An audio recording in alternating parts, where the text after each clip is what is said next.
Thank you. Jane Collins. Thank you, Chair. I'd just like to take this opportunity to thank the rapporteur for his hard work in preparing the document, but there are quite a few points regarding the committee's document that I'd like to raise.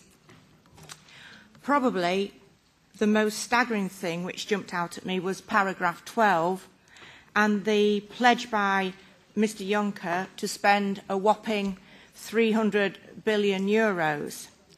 It's quite hard for me to conceive how much money that is, let alone anybody else. And what I'd like to know is, where do you actually expect the 300 billion to appear from?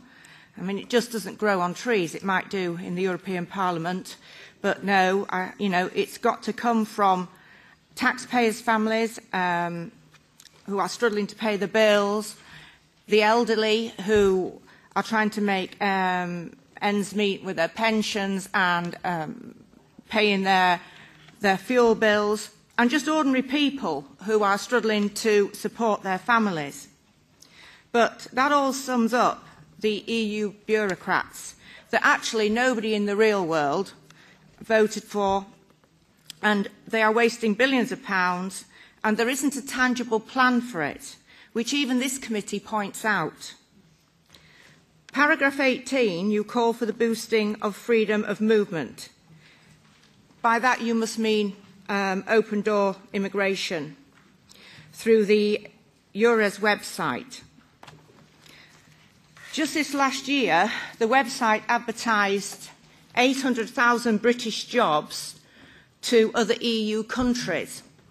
We have nearly 1 million young people out of work in the UK.